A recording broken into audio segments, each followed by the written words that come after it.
नमस्कार प्रिय विद्यार्थियों, आज के इस वीडियो में हम अरस्तू और जॉन लॉक की तुलना करेंगे। संक्षेप में अगर हम तुलना करें तो तुलना की दो बातें महत्वपूर्ण होती है। एक तो उन दोनों विचारकों में क्या समानताएं पाई जाती है और दोनों विचारकों में भिन्नता के कौन से तत्व निहित हैं, अर्थात उन दोनों में किस प्रकार से अंतर पाया जाता है। जॉन लॉक जो है आधुनिक समय के मध्यकाल के अंतिम विचारक हैं, तो वहीं अरस्तु जो है यूनान के प्राचीन कालीन विचारक माने जाते हैं। दोनों विचारकों की तुलना करते समय हम उनकी समानताओं के बारे में अगर बात करें तो दोनों ही विचारक यथार्थवादी, व्यवहारवादी और अनुभववादी विचारक हैं। अर्थात उन्हें यथार्थ का ज्ञान था, व्यवहार में उन्होंने सिद्धांत दिया और अपने जीवन के अनुभवों को उन्होंने एक दर्शन के रूप में पिरोने का कार्य किया। वास्तविक धरातल से सैद्धांतिक संबंध उन दोनों का रहा है, अर्थात जनता से जुड़े हुए रहे हैं, समाज और व्यवस्था से जुड़े रहे हैं। व्यक्ति को उन्होंने सामाजिक प्राणी माना है। वो ये मानते हैं कि व्यक्ति सामाजिक प्राणी है, व्यक्ति के व्यक्तित्व का विकास महत्वपूर्ण है और ये विकास जो है राज्य के मध्य रहकर हो सकता है। दोनों का जो उद्देश्य है विचारकों का, उसके पीछे महत्वपूर्ण तथ्य है कि राज्य एक निश्चित उद्देश्य की पूर्ति के लिए बना है और वो उद्देश्य है व्यक्ति के व्यक्तित्व का सर्वांगीण विकास करना, जन कल्याण करना। अतः दोनों का जो चिंतन है वो चिंतन राज्य को स्वीकार भी करता है, परंतु राज्य के कार्य और दायित्वों पर विशेष जोर देता है।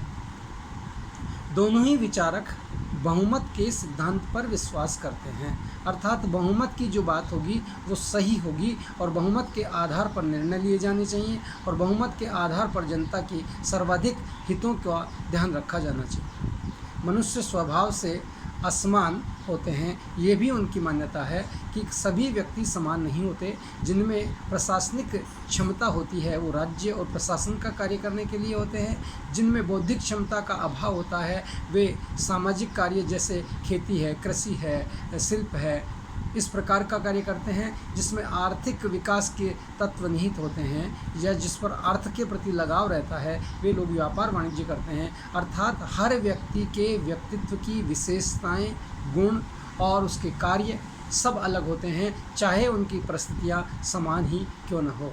दोनों ने नागरिक संपत्ति को महत्वपूर्ण स्थान दिया है। जहां जॉन लॉक संपत्ति को प्राकृतिक अधिकार मानता है, वहीं अरस्तु भी ये कहता है कि संपत्ति के बिना व्यक्तित्व का विकास नहीं हो सकता। चाहे वो परिवार का विकास हो, चाहे वो राज्य का विकास हो, चाहे वो समाज का विकास हो, सबके लिए संपत्ति आवश्यक है।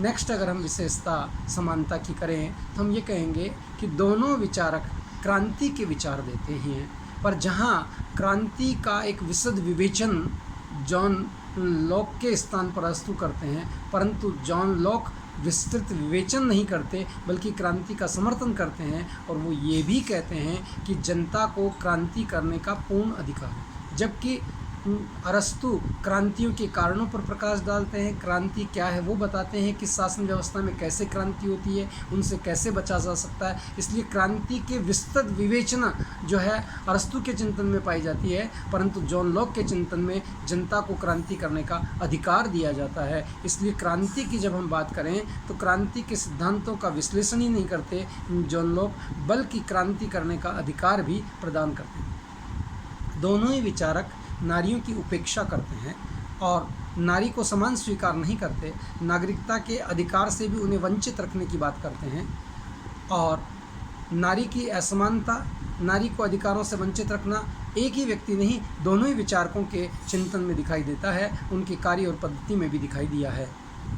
कानून के विवेकपूर्ण स्वरूप को दोनों ही विचारक स्वीकार करते हैं और दोनों ने ही उसका उल्लेख किया है। रूल ऑफ लॉ, विधि के शासन का सदैव वे समर्थन करते हैं और विधि के शासन को सर्वश्रेष्ठ शासन के रूप में स्वीकार करते हैं। संख्या के आधार पर शासन का वर्गीकरण करते हैं कि भाई एक व्यक्ति का शासन है तो राजतंत्र होगा, कुछ व्यक्तियों का हो तो कुलीन तंत्र या संवैधानिक तंत्र होगा, अधिसंख्यक लोगों का होगा तो संवैधानिक तंत्र या भीड़ तंत्र या प्रजातंत्र होगा। तो इस प्रकार से संख्या के आधार पर, जबकि अरस्तु संख्या और उद्देश्य दोनों के आधार पर राज्य का विवरण अर्थात राज्य का विभाजन और वर्गीकरण करते हैं। शासन के 3 अंगों में विभक्त करता है जॉन लॉक, जबकि अरस्तु जो है शासन को 6 अंगों में विभाजित करने की बात करते हैं और उसका विस्तृत विवेचन 159 कॉन्स्टिट्यूशंस का अध्ययन करते हुए वे प्रमाणित करने का कार्य करते हैं।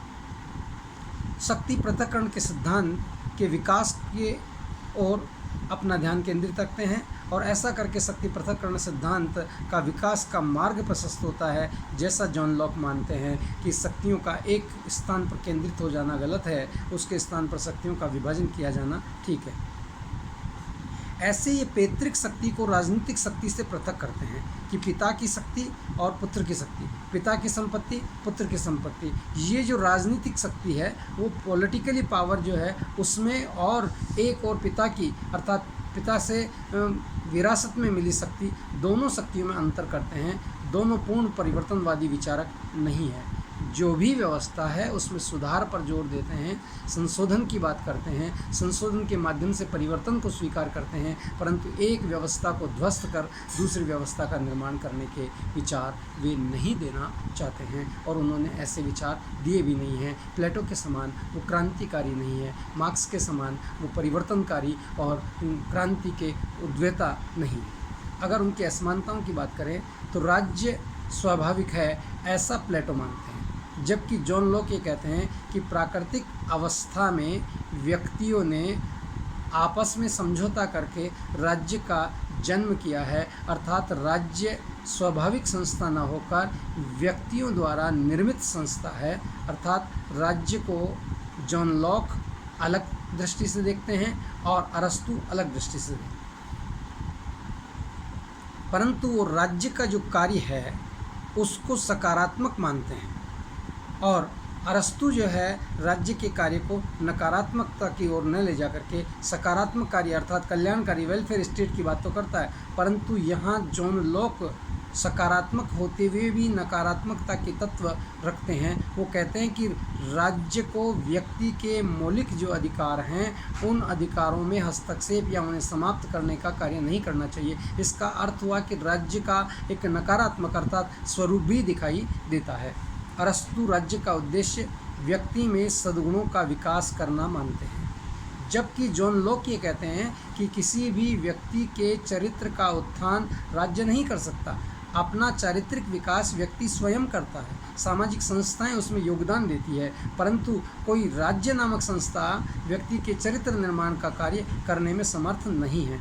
जॉन लॉक ये कहते हैं कि क्रांति आवश्यक है और जनता के उद्देश्य जो हैं जिनके लिए सरकार बनी है उस उद्देश्यों के अनुसार कार्य होना चाहिए और अगर उन उद्देश्यों की पूर्ति नहीं होती है तो जनता को क्रांति करने का अधिकार प्राप्त है। जबकि अरस्तु क्रांति की विवेचना करते हैं, सैद्धांतिक समर्थन नहीं करते हैं।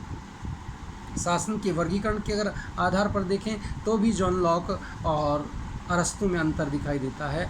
जहाँ अरस्तु 6 प्रकार के शासनों की बात करता है वहाँ पर जॉन लॉक 3 प्रकार के शासन का विवेचन कर पाते हैं। अरस्तु राज्य के 6 स्वरूपों की बात करते हैं, जॉन लॉक 3 स्वरूपों की बात करते हैं। अरस्तु ने सिद्धांतों का परीक्षण करके संश्लेषण करके अपने विचार प्रतिपादित किए हैं और 159 संविधानों का अध्ययन करते समय भी उसने परीक्षण है, संश्लेषण है, विश्लेषण है, अनुभवात्मक है, इस पद्धति को स्वीकार किया है।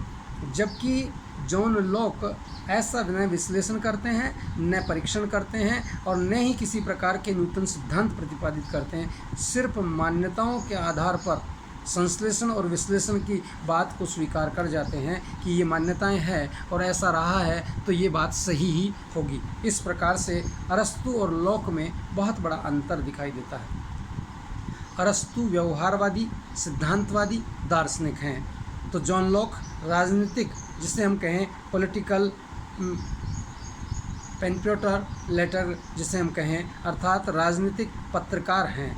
बौद्धिक मनोवृत्ति के सिद्धांतवादी दार्शनिक दिखाई नहीं देते हैं। इसलिए जॉन लॉक का चिंतन, जॉन लॉक का दर्शन, जॉन लॉक के विचार, चाहे वो कितने ही व्यवहारिक हों, चाहे वो कितने ही व्यवहारिक होने के साथ सैद्धांतिक ना होते हुए भी वो एक प्रैक्टिकलिटी हो, व्यवहारवाद है, उसके साथ उनका व्यक्तिवाद है, उदारवाद है, या उनके चिंतन में जो भी चीज़ें हम संक्षेप में कह पा रहे हैं, बता पा रहे हैं, वो सारा जो चिंतन है वो चिंतन इंडिविजुअल चिंतन नहीं हो करके एक प्रकार से चिंतन की जो परंपरा चली है उस चिंतन की परंपरा से प्रभावित होकर नूतन सिद्धांतों का प्रतिपादन न करते हुए उन्हीं का समर्थन करके संशोधन का कार्य करते हैं। जबकि अरस्तु प्लेटो के शिष्य होने के बाद भी, प्लेटो से प्रभावित होने के पश्चात भी अपने विचार प्रतिपादित करते हैं। इसलिए अगर हम देखें तो बौद्धिक कुशलता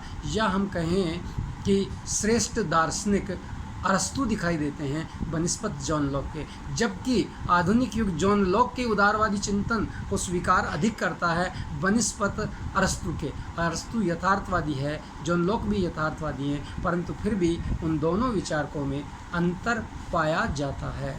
धन्यवाद।